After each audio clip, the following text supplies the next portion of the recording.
Bro, nilikuwa naomba aje unisaidie tu hata at least niende niwe pale Maharagwe nikule bro.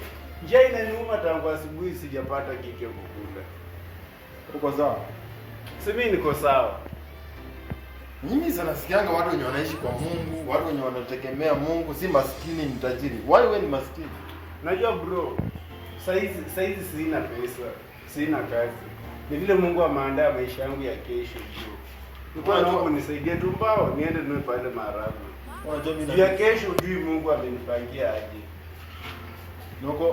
Noko na maneno mengi. Wewe unajua mimi napitanga hapa kila siku na kunanga unasoma Biblia unasoma. Kwani unajua fanikiwa kwa maisha? Eh? Sio Mungu ameandaa maisha yangu ya kesho bro. Fanya hivi. Kuliko teseki. Acha nikuingize kwa jicho la tatu. Yaani Illuminati. Huko kuna pesa. Huko. Ati Illuminati? Eh. Kama ni Illuminati bro, hapana hadi sitaki mbao yako. Sasa wewe unataka kukufa maskini. Kama ni Illuminati, acha niamini tu Mungu. Mungu atanijalia.